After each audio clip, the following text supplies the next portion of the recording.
We won't be spending Christmas with you." My daughter-in-law's voice came through the speakerphone, and then she started in on me. "Take a look at yourself. You're old, you're out of touch, just having you there would ruin my whole evening." Then she laughed, a short, ugly little sound. "All right," I replied. Then I added one more sentence before she could gloat. "In that case, Christmas is canceled." A sound came from the other end of the line, half gasp, half stumble. I could almost hear her smile freeze, because every deposit, every contract, and every vendor for that party had been paid for by me. And I had 15 minutes and a phone. I'm so grateful you're still here with me. Welcome to Silent Revenge with Auntie May. Drop your city and country in the comments. I want to know who's sitting with me tonight. Please note, this story includes some fictional elements added for entertainment and educational purposes. Any resemblance to actual names or places is purely coincidental, but the lesson inside it is one you can carry. The Christmas list had been sitting on my kitchen counter for 3 days. 22 names, 4 appetizers, 2 roasted mains, a dessert table that took me the better part of November to plan. I'd been doing this for 16 years, hosting the Hawthorne family Christmas at my home on Camellia Drive, Charlotte, every single December since my husband Robert passed. 16 years of ironing the good tablecloth, of staying up past midnight to get the prime rib right, of making sure every single person who walked through my front door felt like they belonged somewhere. This year was supposed to be different. Taryn had asked to host, and I had said yes, and I had told myself I was relieved. Then I caught myself writing out the menu anyway. 22 names, all the dishes my mother used to make, the way you keep setting an extra place at the table long after somebody's gone. I picked up my pen to add cranberry relish to the bottom of that list when my phone rang. Taryn's name came up on the screen and something tightened in my chest, not quite dread, more like the particular weariness you get when you already know what's coming before a single word is spoken. "Judith?" Taryn's voice came through the speaker, sharp and deliberate, like she'd been rehearsing the opening line all morning. "I'm calling because Declan and I made a decision about Christmas this year." I set my pen down carefully. "All right, Taryn. What decision is that? We're not doing Christmas with you." She let that sit for exactly 1 second before she kept going, her voice climbing with a kind of brittle confidence. "Honestly, Judith, it's time you accepted that things have changed. I have guests coming, real guests, people who actually matter in this city, and I cannot have you shuffling around my event looking the way you do. You're old, you're out of touch, and frankly," she laughed a short, ugly sound, "you'd ruin the atmosphere just by showing up." My hand went flat against the cool granite of the kitchen island. I had spent the last 2 years telling myself that Taryn was difficult, that she was young, that she didn't mean half of what came out of her mouth. Standing in my own kitchen in the house I'd paid for myself, listening to my daughter-in-law describe me like I was something to be ashamed of, I felt something snap clean and quiet inside my chest. Not rage. Something colder and much more permanent than rage. "Is that everything?" I asked. Taryn hesitated. She'd been expecting tears, maybe, begging, some version of me scrambling to make myself acceptable. "I just think it's better for everyone if you—" "All right," I said. Then before she could enjoy it, "In that case, Christmas is canceled." There was a sound on the other end of the line, half gasp, half stumble. "What do you mean, all right, Judith? I'm not finished. I heard you the first time." I picked up my Christmas list from the counter. "You've made your decision. I've made mine. Goodbye, Taryn." I ended the call before she could finish her next sentence. For a moment, I just stood there holding that piece of paper with its 22 names and its carefully planned dessert table and the word cranberry sitting there half-finished at the bottom. My heart was hammering. I won't pretend it wasn't. 65 years old, and it still stings being told you're not wanted by someone sitting inside a life you helped build. But underneath the sting, something else was moving, something I hadn't felt in a long time. I folded the list in half. Then I walked to the dining table, opened my laptop, and pulled up my contacts.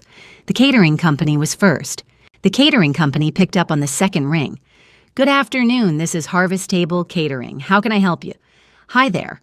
I kept my voice even the same tone I'd use ordering takeout on a Tuesday. "This is Judith Hawthorne. I have a Christmas Eve dinner reservation for 30 guests on the 24th. I need to cancel the entire order." A brief pause. "Of course, Mrs. Hawthorne. I do want to let you know there may be a late cancellation fee given the—" "That's perfectly fine," I said. "Process whatever you need to on my end." She didn't ask why. People rarely do when you sound certain. Here is how it worked, and I want to be clear because it matters. Taryn chose everything: the menu, the flowers, the linens, the guest list. But every vendor in this city wants a signature and a card on file before they'll block off Christmas Eve. And Taryn's credit had been declined twice in November. So the contracts went in my name. The deposits came out of my checking account. She picked. I paid.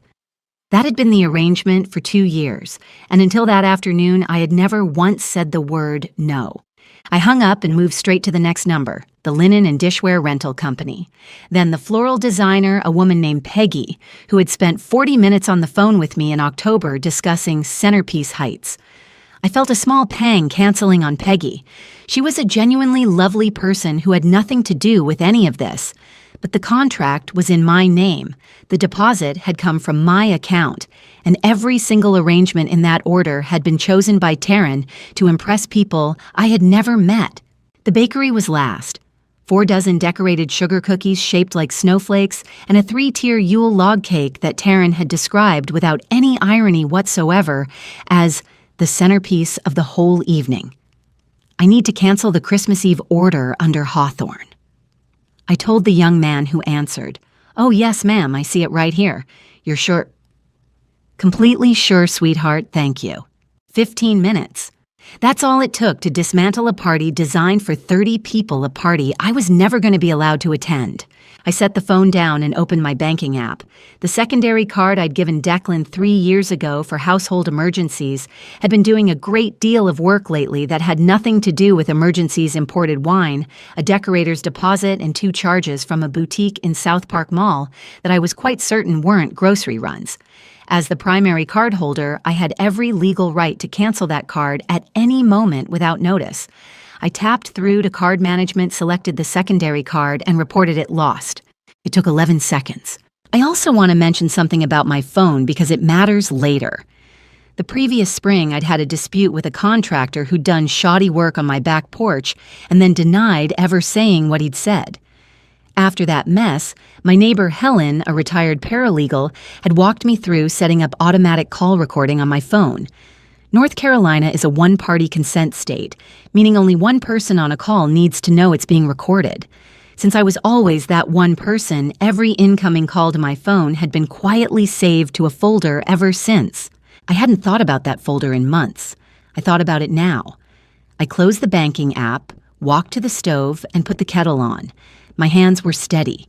My chest felt like someone had opened a window in a room that had been sealed shut for years, cold air rushing in sharp and clean and necessary. Outside through the kitchen window, I could already hear Taryn's voice carrying across the yard. High-pitched, frantic. Something about a caterer and a card that wasn't working. I turned the burner to low and went to call Mallory. Mallory picked up before the second ring even finished. "Mom." Her voice was tight-clipped. She'd already seen the missed texts from Declan, I could tell. "Talk to me. What happened?" So I told her, all of it. Taryn's voice, the words she'd chosen, the particular way she'd laughed at the end, like she was dismissing someone who worked for her. I kept my own voice steady while I said it, but my throat ached in a way I hadn't expected. There's a difference between knowing something and hearing it said out loud in your own kitchen by someone who shares your last name. "She called you old," Mallory said. Not a question. Her voice had dropped to something dangerously quiet. She did. And out of touch. That too. A beat of silence, then Mallory exhaled sharply the way she'd done since she was 7 years old, and trying very hard not to cry from pure anger. "Okay," she said. "I'm already on 77. I'll be there in 40 minutes. Don't do anything else until I get there." I already canceled the vendors and locked the card. A pause. Then, and I could hear the smile breaking through even over the phone. "That's my mother. I'll bring wine." I hung up and stepped out onto the back porch. The December air hit me like cold water, sharp, honest, clarifying. I wrapped both arms around myself and looked out at the yard I had tended alone for 16 years. The rose bushes Robert planted the spring before he got sick were bare now, just thin, dark branches against a pale sky. I'd almost torn them out twice. Every time something stopped me. 32 years of marriage, then 16 years of figuring out what you are when the person who knew you best is gone. I had thrown myself into this family, into Declan's future, into holidays and dinners and showing up. 2 years ago, when the little brick house next door came up for rent, I was the one who told Declan about it. I even walked over with him to meet the property manager. I did not sign anything Robert taught me 30 years ago, never to put my name on somebody else's roof, but I told them my son was good for it and that was enough. I thought I was giving my son a soft landing close to home. What I was actually doing was handing his new wife a front row seat to everything I owned. When Declan first brought Taryn home, I had tried to make room for her. I'd handed over the reins of the Christmas planning when she asked. I'd said yes to the catered menu when she said my cooking felt too homey for the guests she wanted to impress. I'd smiled when she rearranged my dining room furniture without asking and called it updating the flow. I had told myself it was generosity. Standing in the cold with the sound of Taryn still ringing in my ears, I could finally call it what it actually was. Fear. Plain and simple. I had been afraid that if I pushed back, I would lose Declan entirely. So I had made myself smaller and smaller degree by degree until I was funding a party I wasn't welcome at. The rose bushes rattled faintly in the wind.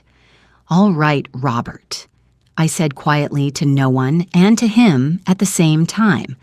I think that's enough of that. I went back inside, pulled out my largest cast iron pot, and started browning butter for the cream sauce. If Mallory was driving 40 minutes to be here, the least I could do was have something warm on the stove when she arrived. And if the smell of a real Christmas dinner happened to drift across the yard to where Taryn was currently screaming at her phone well, that wasn't something I was going to lose any sleep over. Mallory came through the front door the way she always did, without knocking, without hesitating, like she still lived here and always would. She dropped her overnight bag in the hallway, walked straight into the kitchen, and wrapped both arms around me from behind while I was standing at the stove. She held on for a long moment, her chin digging into my shoulder, breathing hard through her nose the way she does when she is furious and trying not to show it. I felt her exhale slowly against my neck, the breath of someone who had spent 40 minutes on a highway working very hard to stay calm. "Something smells incredible," she finally said. "Cream sauce. And I have a chicken in the oven." She let go and stepped back, pulling off her coat and draping it over a chair. Her eyes were red around the edges. She'd been crying in the car. I realized, though, she would never admit it. My daughter had always processed her grief in private and her anger in public. She pulled a bottle of Pinot Noir from her bag and set it on the counter with a firm click. "Okay." She uncorked the wine with the efficiency of someone who had made a decision. "Tell me everything again, from the beginning. I want every word she said." So I told her again. This time I didn't keep my voice quite so steady. My eyes burned a little when I got to the part about Taryn laughing, that short, dismissive sound, like I was an inconvenience being cleared from a schedule. Mallory stood across the island from me with her arms crossed and her jaw tight, and when I finished, she pressed her lips together so hard they went white. "She said you'd ruin the atmosphere," Mallory repeated. Her voice was dangerously soft. "By showing up." Those were her words. "To your face, on the phone, while spending your money." Mallory picked up her wine glass, took one long sip, and set it back down. "Mom, I need you to understand something.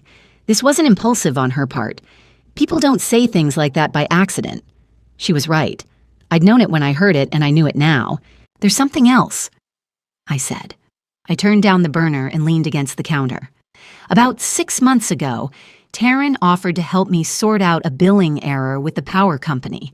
I gave her my account number and the login information so she could call on my behalf." I paused. I didn't think anything of it at the time. Mallory's eyes sharpened immediately. "You think she kept it?" "I think it would be naive to assume she didn't." Mallory set her wine glass down and pulled out her phone. "Then we close every account she could access, tonight, before she thinks to use them." She was already pulling up notes, typing rapidly. What else does she have access to? The secondary card is already locked. I canceled it this afternoon. Good. She looked up. The vendors. All canceled. 15 minutes after she hung up. For the first time since she'd walked through the door, Mallory smiled wide and real and a little fierce. Mom! She reached across the island and squeezed my hand hard. She has absolutely no idea who she called today, does she? I squeezed back. My chest felt something loosen that had been knotted there for 2 years. Not even slightly, I said. Mallory refilled both our glasses, then turned toward the window that faced the street. All right, here's what we do. Tomorrow morning, you cook everything. Every single dish on that list of yours, all 22 names worth. And we invite everyone worth inviting to this house. She was already grinning when she said it. Let's make sure the whole neighborhood can smell exactly what they're missing. I was up before the sun. That wasn't unusual for me. I'd been an early riser since the kids were small, back when the only quiet in the house was the hour before anyone else opened their eyes. But that particular morning, I woke up without an alarm, without dread, without the low-grade anxiety that had been sitting behind my sternum for the better part of 2 years. I lay still for a moment just to notice the absence of it. Then I got up and started cooking. By 7 in the morning, a whole chicken was in the oven with rosemary and lemon tucked under the skin. A pot of beef stew was already low simmering on the back burner, thick with red wine and root vegetables. I was halfway through the pastry for 2 apple pies when Mallory appeared in the kitchen doorway, in her pajamas, hair loose, eyes still puffy from the night before. Mom, she inhaled deeply. It smells like actual Christmas in here. That's because it is actual Christmas, I said. Hand me the cinnamon. She crossed the kitchen and reached into the spice cabinet without being asked the easy muscle memory of a daughter who'd grown up in this kitchen. We worked side by side without needing to narrate it. She rolled the second pie crust while I crimped the edges of the first, and for a little while the only sounds were the oven fan and the faint gospel music I'd put on low from the living room speaker. Around 9, Mallory dried her hands on a dish towel and picked up her phone. I'm going to text Uncle Roy and Aunt Patrice, she said, and your cousin Denise, and the Beaumont kids, because I know for a fact they'd rather be here than anywhere near Taryn's seating chart. Don't make it sound like an evacuation, I said. I'm going to make it sound like exactly what it is. She was already typing. Mom's having a real Christmas. Come if you want a real dinner. She looked up. Done. The replies started inside of 4 minutes. Aunt Patrice first, then Roy, then 2 of the cousins, then Roy again in all capital letters. Nobody asked a single question about what had happened, which told me everything about how those catered evenings had actually felt from the other side of the table. They had been going for 16 years because I was there. This year I gave them somewhere else to be, and they took it before the chicken was even out of the oven. By noon, the smell had done most of the work for us.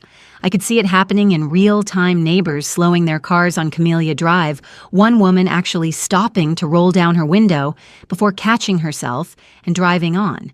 I'd set 2 pies on the porch rail to cool the way my own mother used to do, and the cold air carried the cinnamon and butter smell straight down the block. And then Darlene arrived. I heard her before I saw her, the sharp click of heels on pavement and a voice that carried like she'd been trained to fill a room. Darlene Bishop was Taryn's mother, 60 years old, and relentlessly groomed the kind of woman who wore full jewelry to a casual lunch and expected everyone to notice.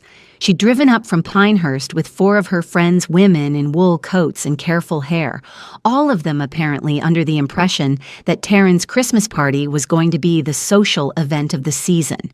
I watched from my kitchen window as they filed into Taryn's house next door. 40 seconds later, the volume next door went up considerably. Mallory appeared at my shoulder, peering through the window with me. How long do you think before they come over here? I picked up my wooden spoon and went back to the stew. About 4 minutes, I said. I was wrong. It took 3. The knock at my front door was hard, rapid, and deeply impatient. I opened the front door and there she was. Darlene Bishop in full holiday armor, a cream wool coat with a fur collar, diamond studs, catching the winter light lips the color of a fresh bruise. Behind her, 4 women in equally careful outfits arranged themselves on my porch steps like they were posing for a photograph nobody had asked to take. "Judith." Darlene said my name the way you'd say the name of a restaurant that had given you food poisoning. "Do you have any idea what you've done? Come in out of the cold if you'd like to talk," I said. I stepped back from the door, not as an invitation, exactly more as a demonstration that I wasn't afraid of whatever she'd brought with her. Darlene stepped inside without thanking me.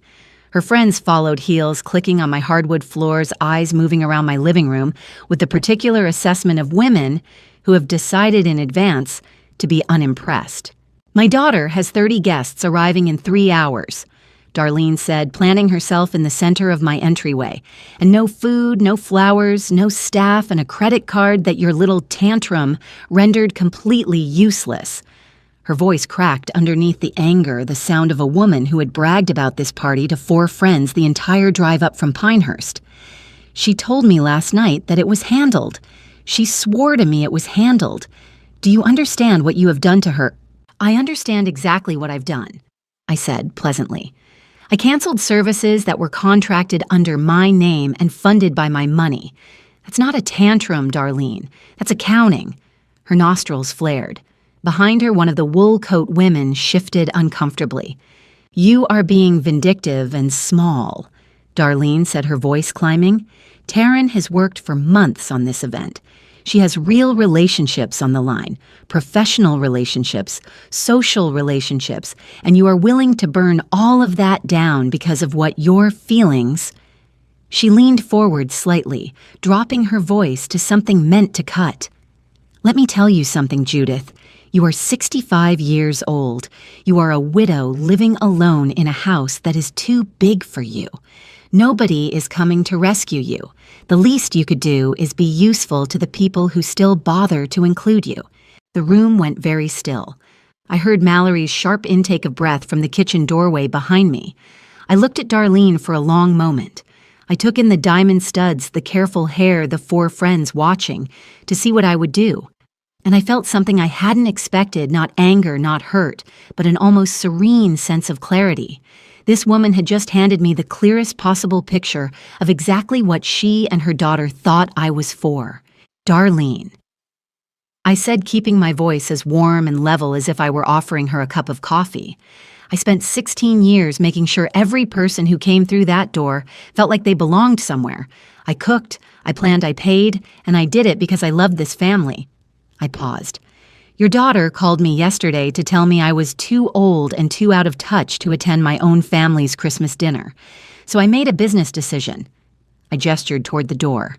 "The accounting is done. You're welcome to find another sponsor." Darlene opened her mouth.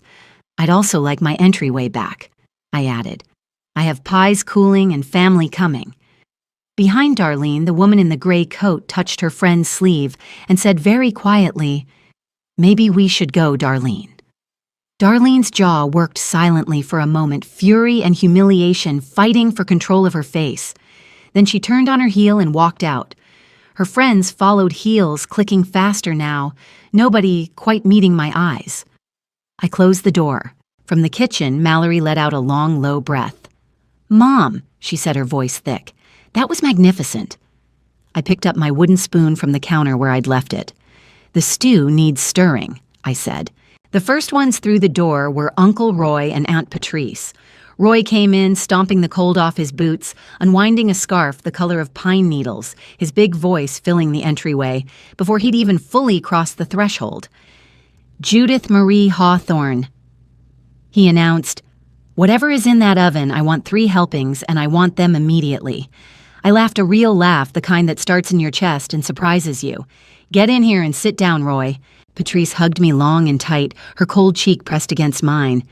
"We heard the whole story from Mallory," she said quietly, pulling back to look at me with eyes that were bright and a little fierce. "You did exactly right. Don't let anyone tell you otherwise." My throat tightened. I squeezed her hands and didn't try to answer that. They kept coming after that. My cousin Denise, with a pan of macaroni she swore was an afterthought. The Beaumont kids with their own teenagers in tow. Mallory's college friend Dana, who'd had nowhere to go for the holiday, old Mrs. Carmichael from 2 doors down, who I'd been feeding Christmas dinner to for the past 7 years, since her son moved to Phoenix. By 6 in the evening, my dining room table was full. Both leaves extended every chair occupied, and 2 folding chairs brought up from the basement. Nobody had assigned seats. Nobody had a printed menu card. The centerpieces were 3 mason jars of holly branches that Mallory had cut from the yard, and the tablecloth had a small iron-shaped burn mark near one end that I'd been meaning to replace for 4 years. It was the best Christmas Eve table I'd set in a long time. From next door, the sounds were very different. A voice I recognized as Taryn's rose and fell in sharp, jagged bursts, something that might have been a door slamming. Then Declan's voice lower, trying to smooth something over the way he always did, that particular tone of exhausted mediation I'd been hearing from my son for 2 years. Roy leaned over to me while Patrice was passing the bread basket. "Sounds like the neighbors having a rough night," he said with the careful neutrality of a man choosing his words very deliberately. "Sounds like it," I agreed. He held my gaze, then reached over and squeezed my forearm once hard. "Proud of you, Judy," he said, and went straight back to his potatoes. It was Mallory who noticed Declan first. She touched my arm lightly as she passed behind my chair, leaning down to say close to my ear, "Mom, he's standing in the side yard." I didn't turn around immediately. I took a sip of my wine, set the glass down, listened to Roy telling a story about a disastrous fishing trip that had the whole table laughing. I let myself sit inside that warmth for one more moment. Then I pushed back my chair and went to the window. Declan was standing in the narrow strip of yard between our 2 houses, hands shoved deep in his coat pockets, his breath making small clouds in the cold air. He wasn't looking at Taryn's house. He was looking at mine, at the lit windows, at the shadows of people moving behind the glass. His face, even from here, looked like a man standing outside in the cold, realizing for the first time that he'd chosen to be there. I didn't go to the door right away. I went back to the table, first refilled Roy's wine glass, laughed at the end of a joke I'd only half heard, and let another few minutes pass. Not out of cruelty, I want to be clear about that. But I had spent 2 years rushing to smooth things over the moment Declan showed any sign of discomfort. I was done rushing. He had been out there almost 20 minutes by then. I know because Mallory checked. A grown man standing in the cold between 2 houses, unable to walk into either one of them. That was the clearest picture of my son's last 2 years that anybody ever painted. When I finally opened the front door, he was standing on the porch with his coat still unbuttoned, his dark hair disheveled, his eyes carrying the particular exhaustion of a man who had been managing someone else's emotions for so many hours that he'd forgotten to have any of his own. "Mom." His voice cracked slightly on the word. My heart twisted hard. It always would. That was simply the tax of being someone's mother. But I kept my face steady and my voice even. "Declan." He ran a hand through his hair and looked somewhere past my left shoulder. "Taryn's really upset. The guests that are still there, she's trying to pull something together, and there's no food, Mom. Nothing." He swallowed. "She wanted me to ask if we could borrow the chicken, and maybe the good dishes. The ceramic ones with the blue rim that you keep in the hutch." The ceramic dishes with the blue rim had belonged to my mother. I had eaten Christmas dinner off those plates as a child. I had served Robert's parents on those plates the first Thanksgiving after we married. I had packed them carefully in newspaper when we moved to Camellia Drive 30 years ago. "No," I said. Declan blinked. He'd expected negotiation. I could tell some version of me sighing and relenting the way I always had. "Mom, it's just for tonight. We'd bring everything back tomorrow. I swear we just need Declan." I kept my voice quiet, but I didn't soften it. "Your wife called me yesterday and told me I was too old and too out of touch to attend my own family's Christmas dinner. I'm not lending her my mother's dishes to serve the guests she invited in my place." Behind me, I heard the soft sound of Mallory's phone camera clicking. Declan's jaw tightened. "Mallory, don't—" "Already sent," Mallory said pleasantly from somewhere over my right shoulder. "To the family group chat, with a little caption. I kept it tasteful. The color drained from Declan's face. His phone buzzed in his coat pocket. Once, then twice, then began a sustained vibration that meant the replies were coming in fast. He pulled it out, looked at the screen, and closed his eyes briefly, like a man absorbing a physical impact. "I'm sorry," he said, and I believed him not enough not yet, but the seed of it was there somewhere under the embarrassment and the mess he'd made of things. "Go back to your house, honey," I said. "We'll talk when things are calmer." I closed the door gently. From the dining room, Roy's voice rose above the rest. "Who wants pie?" The whole table answered at once. Before I tell you what I did with that recording, the one sitting quietly in my phone this whole time, do me one small kindness. Type the number 9 in the comments just so I know you're still sitting here with me. And a gentle note, the story ahead contains some fictional elements and may not have unfolded exactly this way. If that isn't what you came for, you're welcome to step away right here. No hard feelings. The last guest left just after 10. Roy hugged me at the door for a long time, the way he used to when I was going through the worst of the grief after Robert died. He didn't say anything elaborate. He just held on, patted my back twice, and said, "Good Christmas, Judy." That was enough. Mallory and I cleaned up together, moving around each other in the easy rhythm of two people who had shared a kitchen their whole lives. I washed, she dried. We talked about small things, whether the apple pie had needed more nutmeg, whether Mrs. Carmichael seemed thinner than last year, whether Roy's fishing story got longer every time he told it. The warm, unhurried conversation of people who don't need to perform for each other. It was 10:30 when Mallory picked up her phone from the counter and went very still. "Mom," she said. Her voice had changed. "Come look at this." I dried my hands and crossed the kitchen. She turned the screen toward me. Taryn had posted a video.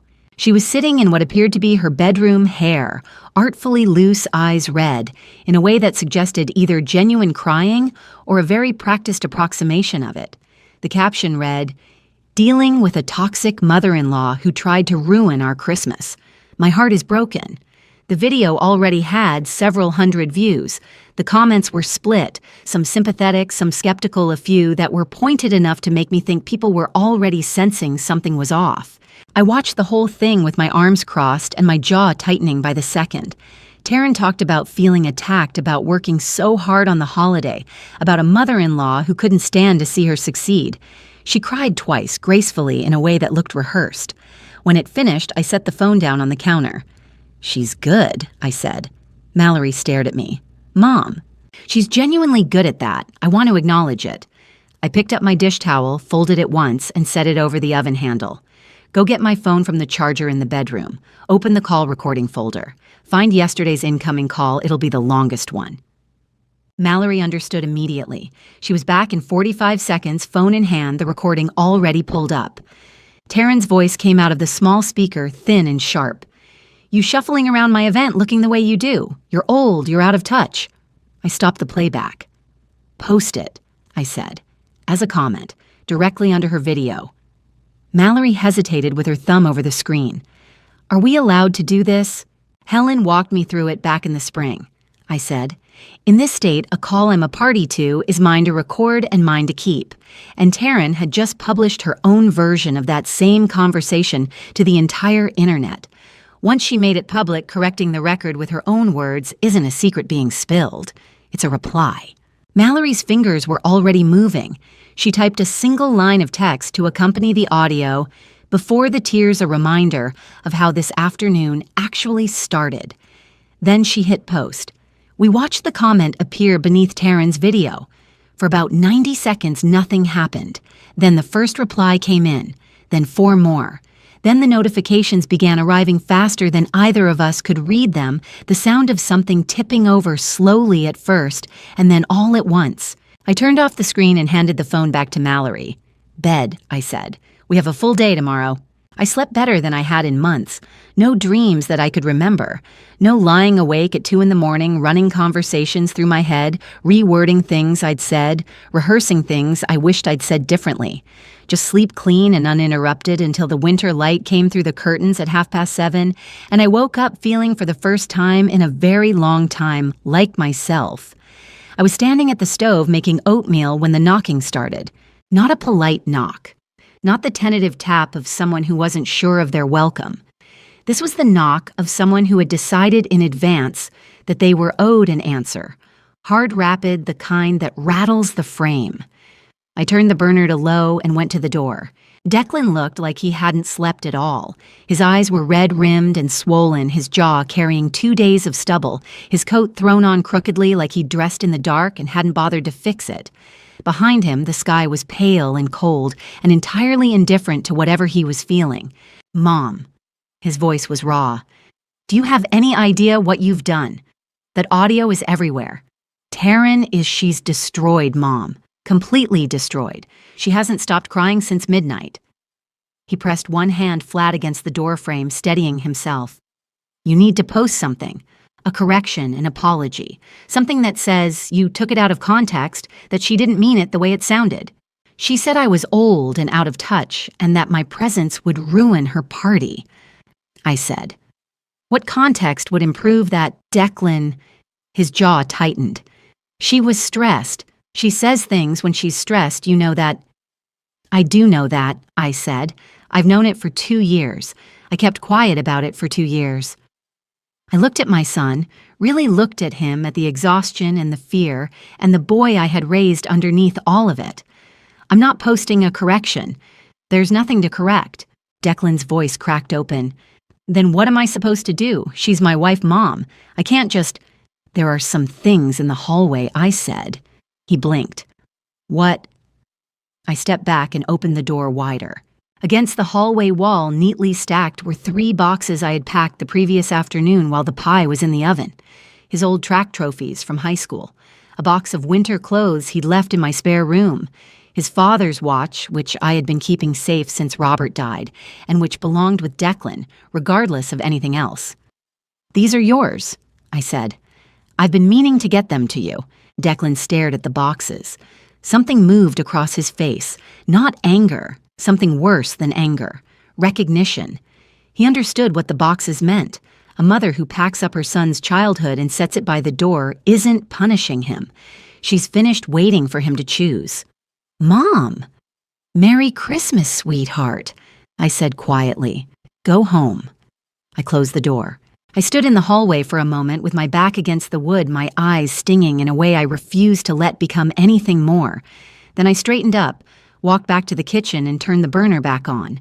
The oatmeal needed stirring. By noon on Christmas Day, the house was quiet in the way I liked best.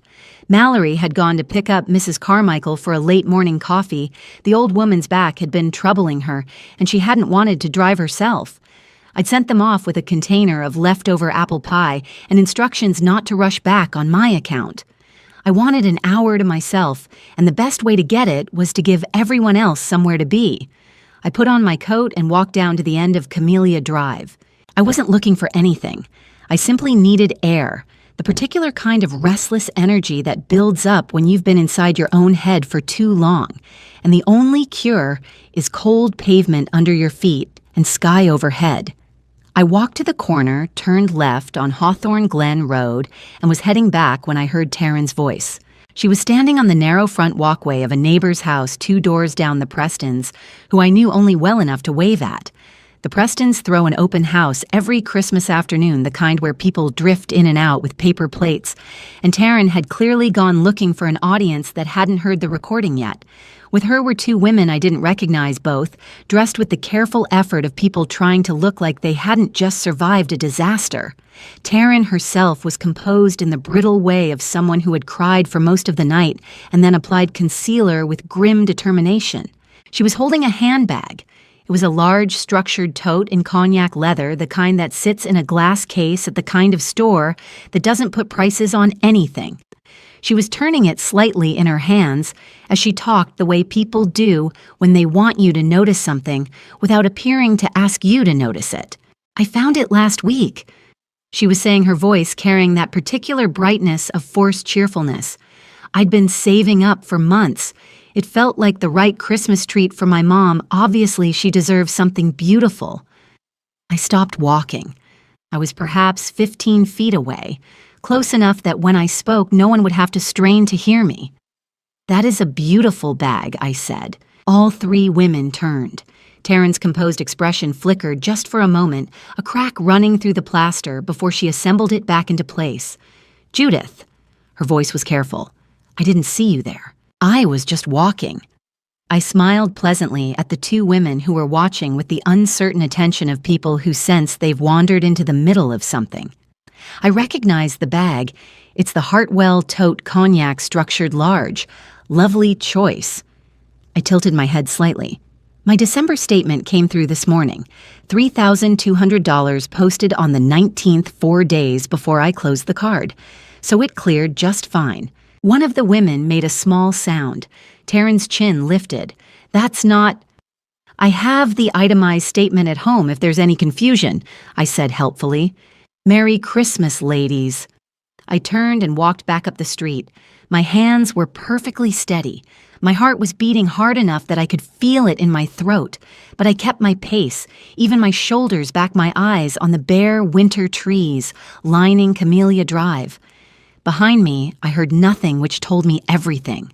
I had made the call the previous evening while Mallory was watching television in the living room, and I was sitting at the kitchen table with a cup of chamomile tea and the title documents for a silver-gray SUV that had been registered in my name for the past 3 years.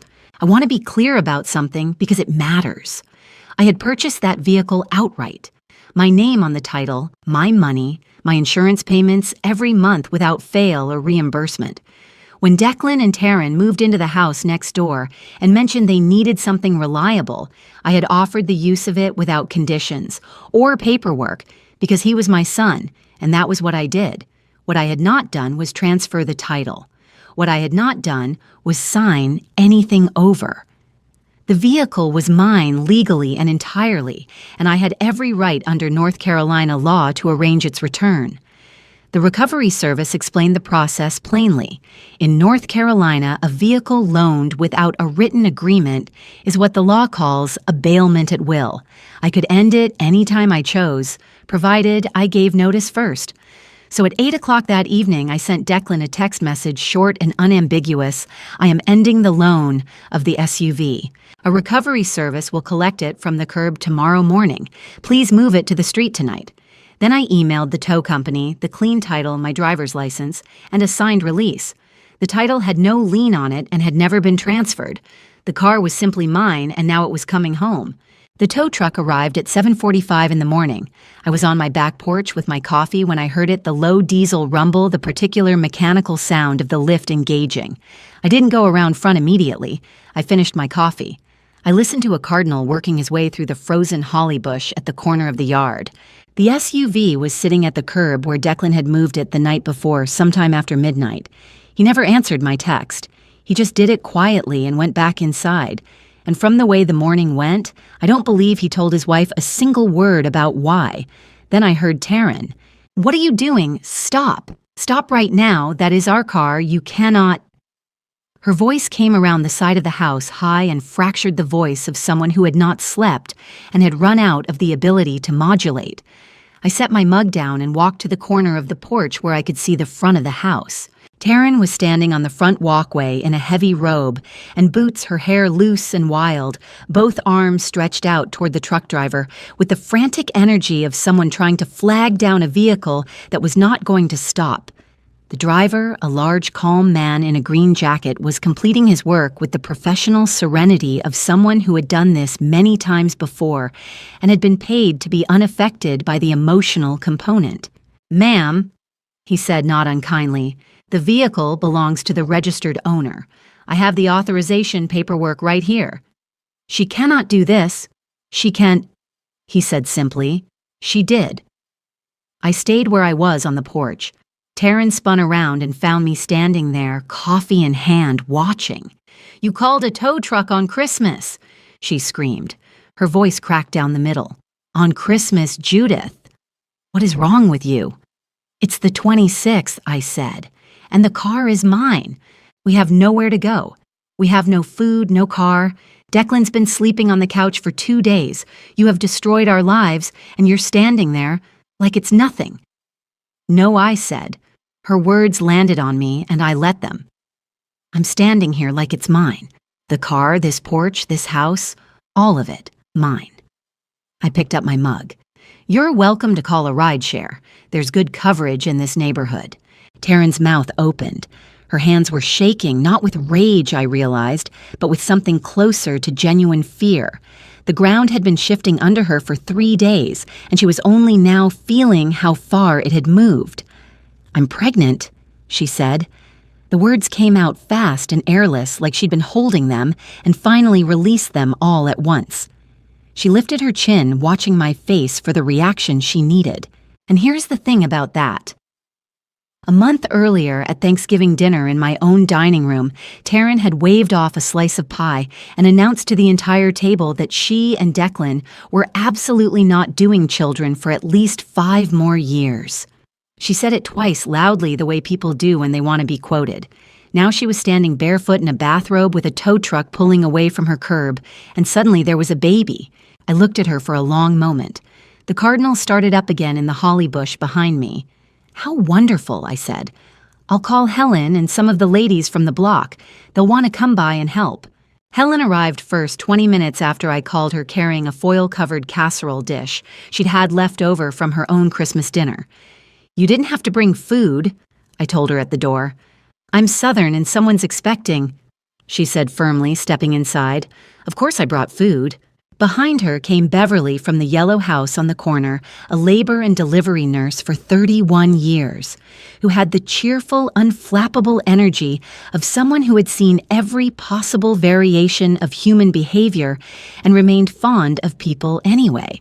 And then Carol, whose 4 children had produced 11 grandchildren and who approached pregnancy the way some people approach competitive sport. I'd made 3 phone calls.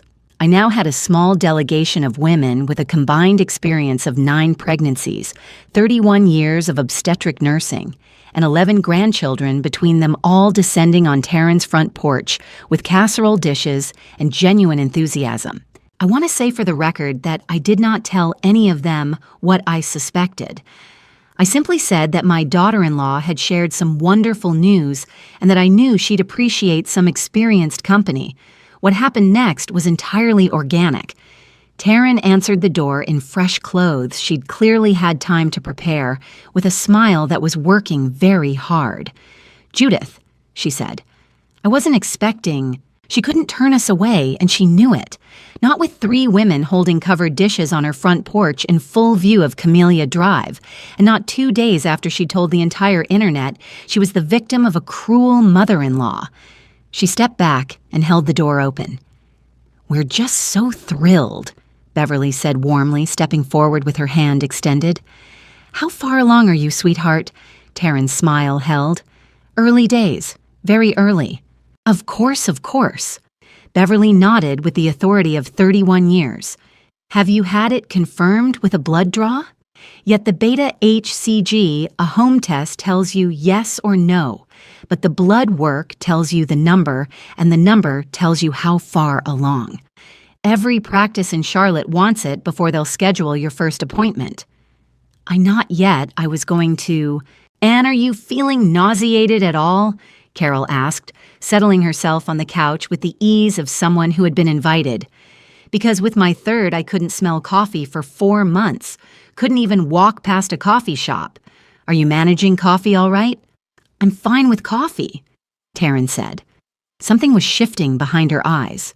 "Really?" Carol tilted her head. "How interesting. Which week did you say you were—" I said early, because the nausea typically begins around week 6. Beverly said pleasantly, "And most women find coffee genuinely intolerable by then. It's the progesterone, very reliable indicator." She looked at Taryn with kind, steady, utterly merciless eyes. "Have you had any progesterone levels checked?" Taryn's mouth opened. Her hand went to her throat and a flush crawled up her neck all the way to her hairline. Helen, who had been holding her casserole on her lap without a word since she sat down, looked across at me with an expression of such deliberate mildness that I had to turn toward the window to keep my face in order. "You know what?" Taryn said, standing abruptly, her voice climbing and breaking at the same time. "I'm not feeling well. I think I need to lie down. I'm sorry, She was already moving toward the hallway. Of course, I said. Rest is so important. The bedroom door closed behind her. Beverly let out a slow breath through her teeth. Carol set her coffee down with a small, deliberate click. Well, Carol said, that poor girl has never been within a mile of a blood test. Judith, Helen said very quietly, how long has this been going on? My throat tightened. I pressed my lips together for a moment. Long enough, I said. Beverly reached over and patted my hand once firmly the way you'd steady someone on uncertain ground. Well, she said, you know where we are. I found it that night sitting up in bed with my reading glasses on and my banking app open on my tablet. I hadn't been looking for anything. I'd simply gotten into the habit over the past 3 days of reviewing my accounts before sleep, the way you check the locks on the doors after someone has already gotten inside once. I scrolled through December, groceries, pharmacy, the catering deposit refunded less the cancellation fee, and then near the bottom, a recurring line item I did not recognize. Duke Energy, auto pay, $184.16. My own power bill was already there, 12 lines above it at $97 even. I sat very still for a moment, with my heart going hard in my chest. Then I called Mallory, who was asleep down the hall, and appeared in my doorway 90 seconds later in an old college sweatshirt blinking hard. Look at this, I said. She sat on the edge of my bed and took the tablet. It took her about 4 seconds. That's their account, she said flatly. She set up auto pay for their power bill using your banking information, the information you gave her in June. That's what I thought. But look how she did it. Mallory scrolled back and turned the screen toward me. She didn't even need your bank card. Your checking account was already saved as the payment method inside your Duke Energy profile. Once she had the login, all she had to do was add a second service address to the same account and check the auto pay box. 2 clicks, Mom. The bank never saw anything but a normal draft coming out of a normal utility. Mallory's hands were shaking slightly with anger. I recognized the same tremor she'd had at 7 years old. Mom, this is fraud.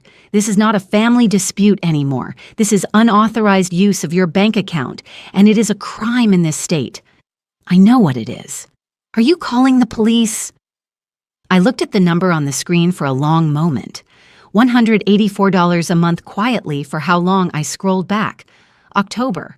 It had started in October. No, I said.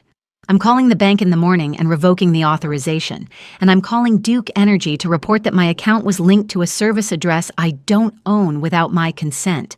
That's all I'm going to do. I took my glasses off and rubbed the bridge of my nose. Whatever happens after that happens because of choices they made, not choices I made. Mallory studied my face. You're not even angry.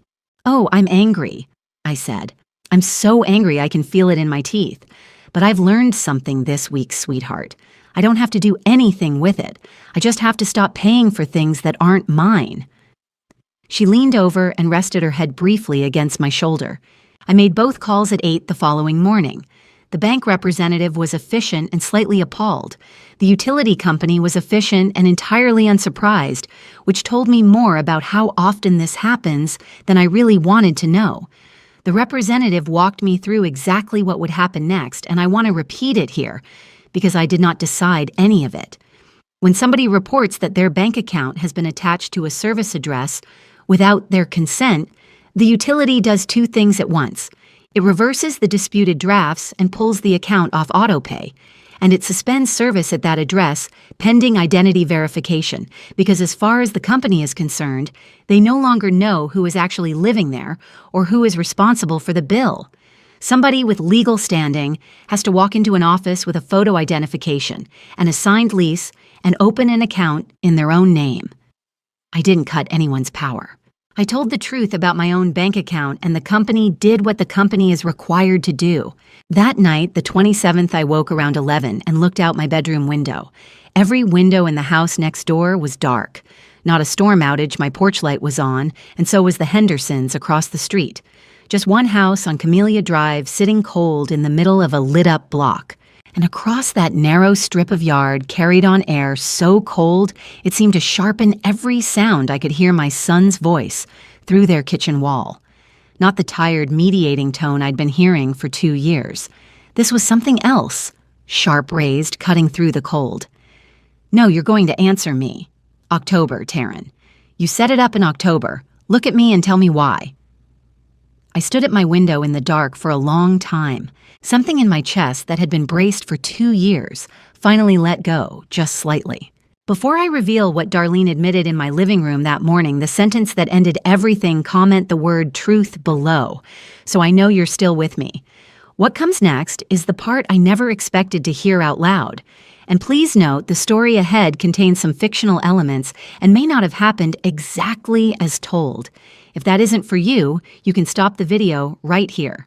Darlene called me at 9 the next morning, and her voice had changed completely. "Judith, honey." Warm now, syrupy, the tone of a woman who had recalculated. "I think you and I got off on the wrong foot. I said some things I regret, and I'd like to come sit with you and work this out like 2 grown women. Just us. No children, no drama." "That sounds sensible," I said. "Come at 10. I hung up and looked at Mallory across the kitchen island. "She's going to try to negotiate," Mallory said. "She wants the money back on." "I know exactly what she wants." I set my coffee down. "Sweetheart, I want you to sit in the reading chair in the corner of the living room, the tall wingback behind the bookcase. When she comes in, don't greet her. Don't move. Just sit." Mallory's eyebrows went up. "You want a witness?" "I want the truth on the record." I picked up my phone and dialed Declan. He answered on the first ring, his voice hoarse. He hadn't slept. I could hear it. "Honey." I said, "Your mother-in-law is coming to my house at 10. At 10:05, I'm going to call you back, and I want you to answer on the first ring. Then set your phone down somewhere quiet and leave the line open. Don't hang up. Don't say a word until I tell you." There was a pause. Then, "Okay, Mom." That single word, flat-tired and completely without argument, told me more about the last 2 nights than anything I could have asked. Darlene arrived at 10 past, still in her good coat, her jewelry catching the light. She sat down on my sofa without waiting to be asked and crossed her legs. My phone was lying face up on the coffee table between us, with the screen dark the way a phone sits in every living room in America. The wingback chair Mallory was sitting in, faces away from the entryway tucked behind the tall bookcase. You have to be standing at the fireplace to see it. Darlene walked past both of them without so much as a glance. She had come to talk to a lonely old woman, and lonely old women do not set traps. "So," she said, "let's be practical. You've made your point. Everybody's suffered. Now we put the card back on, we reinstate the transfers, and we all move on with our lives before this gets any uglier for anyone." "Why would I do that?" I asked. Darlene laughed, an easy, confident laugh, the laugh of a woman who believed she was alone in a room with someone she'd already beaten. "Judith, sweetheart, you are 65 years old with more money than sense. Taryn didn't dream any of this up on her own. God love her, she doesn't have the imagination." She leaned back into my sofa cushions. "I told her exactly how to handle you. Keep you flattered, keep you paying, keep you thinking you're needed. Where do you think the money's been coming from these past 2 years? I've got obligations down in Pinehurst that would turn your hair white, Judith. Cards mostly. A few other things. And they have all been paid out of your checkbook, one holiday at a time. And neither one of us ever had to ask." The room went very quiet. Darlene's smile faltered, a slow dawning the way a person realizes the temperature has changed. She turned her head. Mallory was sitting in the wingback chair by the bookcase, with her arms folded, staring straight at her. And from the phone, lying face up on my coffee table on speaker at full volume, came my son's voice, cracked wide open, raw and louder than I had heard it in 10 years. "Say that again, Darlene. Say every word of that again." Darlene's face went the color of ash. Her hands flew to her mouth. She stood so fast she knocked her purse to the floor, and the sound of it hitting the hardwood was the loudest thing in the room. Darlene left my house without picking up her purse properly. She scooped it off the floor with both hands, keys and lipstick scattering, and she was out my front door before I'd even risen from my chair. I did not watch her go. I picked up the phone from the coffee table. "Declan," I said. "Honey, are you there?" For a moment, all I could hear was breathing hard, uneven, the ragged sound of a man trying very hard to stay upright. Then so quietly, I had to press the phone against my ear. 2 years, Mom. 2 years. "I know. I defended her to you."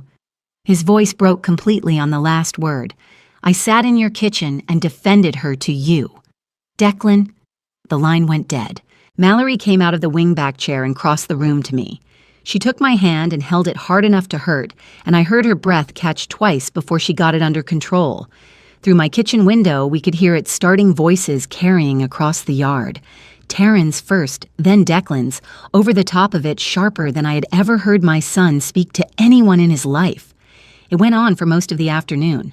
At 5:15, when the December sky had already gone dark, and I had a pot of soup on the stove, because cooking is what I do. When I don't know what else to do, I heard footsteps on my porch. I opened the door before he knocked. Declan stood there with a duffel bag in one hand, still wearing the same coat from the morning, and the moment he saw my face, he came apart entirely. It happened all at once. His shoulders dropped, his mouth twisted, and my 32-year-old son started sobbing on my front porch, like a child, great heaving breaths that shook his whole frame. "Mom." He could barely get the word out. "Mom, I'm so sorry.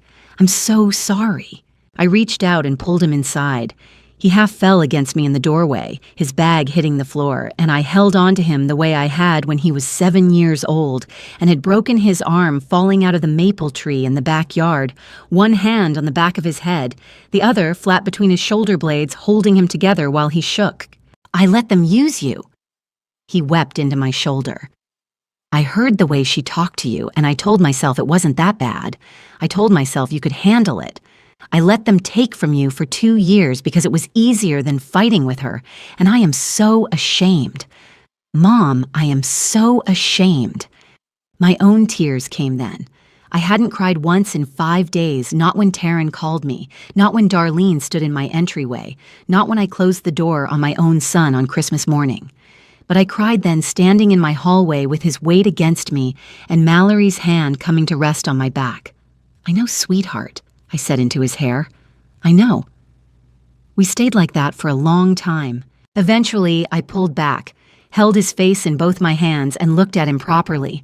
My boy exhausted and wrecked, and finally awake. "Go wash your hands," I said. "There's soup on the stove."